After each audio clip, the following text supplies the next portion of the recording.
हरे कृष्णा, राधे राधे। माघ महात्म, द्वितीय अध्याय। स्नान, ध्यान व दान महत्व। सूत जी बोले, तपस्वी के मधुर वचनों को सुनकर राजा विनीत भाव से कहा, हे ऋषिवर, मैं माघ मास के विषय में नहीं जानता हूँ, कृपया मुझे बताने की कष्ट करें। ऋषि बोले, हे राजन, हिंदुओं के लिए कार्तिक स्नान के समान माघ स्नान तथा उसका व्रत अत्यंत शुभ और कष्ट को हरने वाले होते हैं।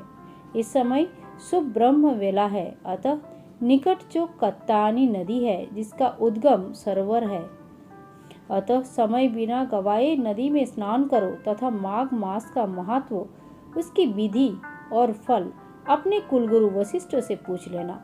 राजा पवित्र सरोवर ने स्नान किया तथा अपने नगर के ओर प्रस्थान किया। राजधानी लौटने के पश्चात राजा दिलीप ने अपने सुयोग्य मंत्रियों के सहित गुरु वशिष्ठ के आश्रम में प्रस्थान किया।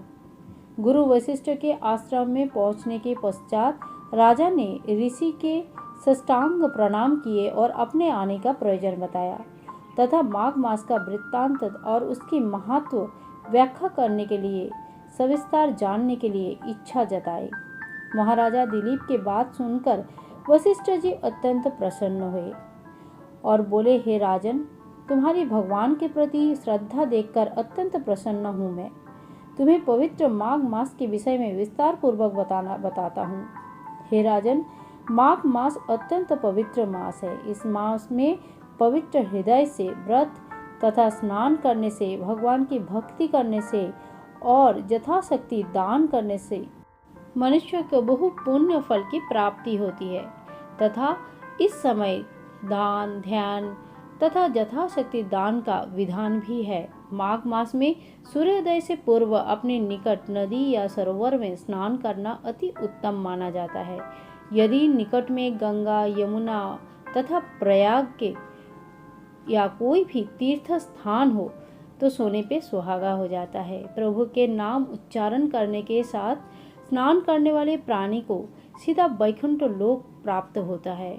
अतः स्वर्ग जाने की इच्छा जिस भी व्यक्ति के हो, प्रभु का नाम स्मरण करते हुए स्नान करना चाहिए। माघ का फल कामधेनु के समान होते हैं। इसके स्नान के फल स्वरूप परिवार सुखी और संपन्न तथा धन धान्य से पूर्ण होते हैं। माघ के व्रत में अन्न का त्याग किया जाता है तथा अन्न त्याग का विधान है। यदि अन्न त्याग करने में असमर्थ है, अन्न को एक बार ग्रहण कर सकते हैं। सायंकाल में व्रत की समाप्ति के पश्चात तारोगण की छांव में यह अन्न ग्रहण करना चाहिए। व्रत के समय प्रभु का स्मरण करना, भजन कीर्तन करना अत्यंत आवश्यक होता है। मकर संक्रांति में अन्न त्याग कर अदिति राजा ने 12 वर्ष तक नियम पूर्वक स्नान, ध्यान, व्रत का दान किया था। उन्हें 12 पुत्र रत्न की प्राप्ति हुई थी। अरुंधति तथा सुमित्रा ने माघ स्नान करके तथा व्रत किए थे और उनको स्वर्ग की प्राप्ति हुई थी। देवी सची परम रूपवती तथा सौंदर्य प्राप्त करके स्वर्ग के राज्य प्राप्त किए थे। माघ स्नान से सुबुद्धि प्राप्ति होती है, पापों का नाश होता है तथा प्राणी को स्वर्ग लोक की प्राप्ति होती है।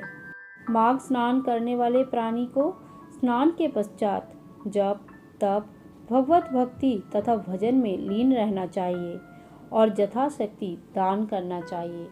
माघ मास में दान पुण्य का विशेष महत्व है। माघ मास में गोदान करने वाला उतने समय स्वर्ग में निवास करता है जितने गौ के शरीर में रोम होते हैं। माघ मास में गुड़ और तिल का दान भी विशेष महत्व रखते हैं। इसके दान से भी सभी पाप नष्ट हो जाते हैं। तिल का दान करने से सभी पापों का नाश होता है और हृदय निर्मल हो जाता है। पितरों के तर्पण से प्राणी वैकुंठ धाम को जाता है। भृगु ऋषि ने मणि पर्वत पर विद्याधरों से कहा कि आकाश की शोभा सूर्य से है, कुल की शोभा संतान से है तथा उसी प्रकार से तप की शोभा दान में है। अतः माघ मास में दान अति महत्व रखता है। माघ महत्वम द्वितीय अध्याय समाप्त हुआ। ओम नमः भगवते वासुदेवाय, नमो नमः।